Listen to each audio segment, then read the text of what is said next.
Hi everyone! My name is Francis River Azunada nga pala, and I just want to show you the beautiful scenery sang among likod balay, and tanawan nyo guys.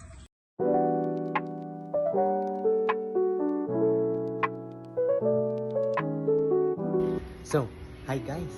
Sa subong gali aton pagasabton ang mga pamangkot about sa neurological basis of human movement. So, the first question is, how are motor control and learning determined at the cellular level? Paano nga ba? Aha! Motor control and motor learning at the cellular level are determined by synaptic plasticity, changes in the strength of connections between neurons and muscle cells, mediated by neurotransmitter release and various intracellular signaling pathways.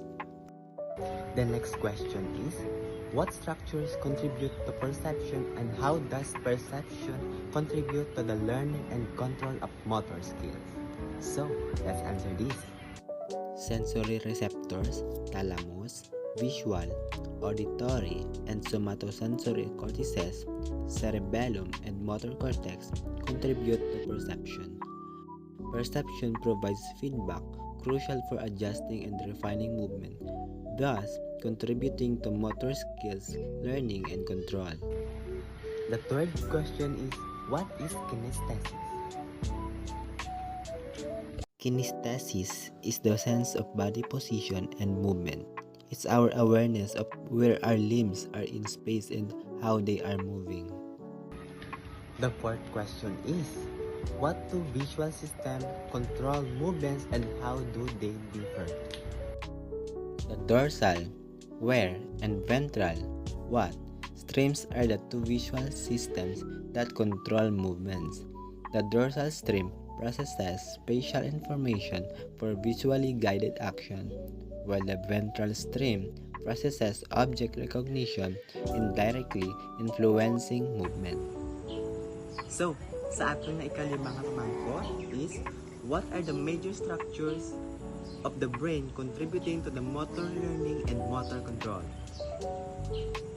The major brain structures contributing to motor learning and motor control include the motor cortex, basal ganglia, cerebellum, and brainstem.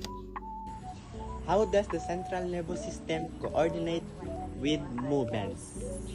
So, To answer this question, the central nervous system coordinates movements by receiving sensory input, processing this information to generate an appropriate motor response, and sending signals to muscles via motor neurons. Feedback mechanisms constantly monitor and adjust the movement for accuracy and efficiency.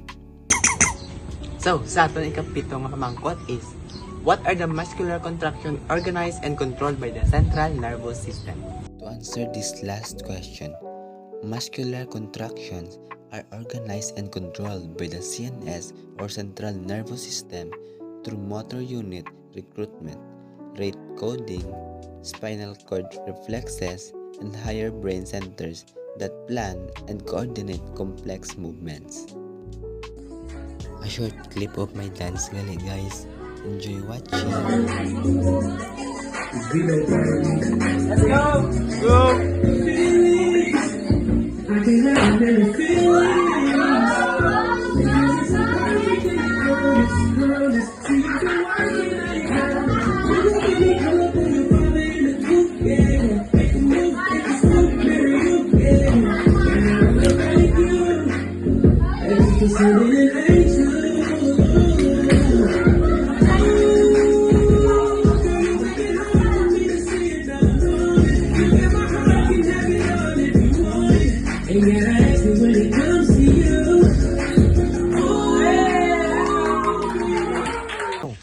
That's the end of our vlog guys. I hope nga nag-enjoy ka mo sa aton nga vlog and damo man ka mo learnings ka napulot, and don't forget to like and subscribe. See you. Bye-bye.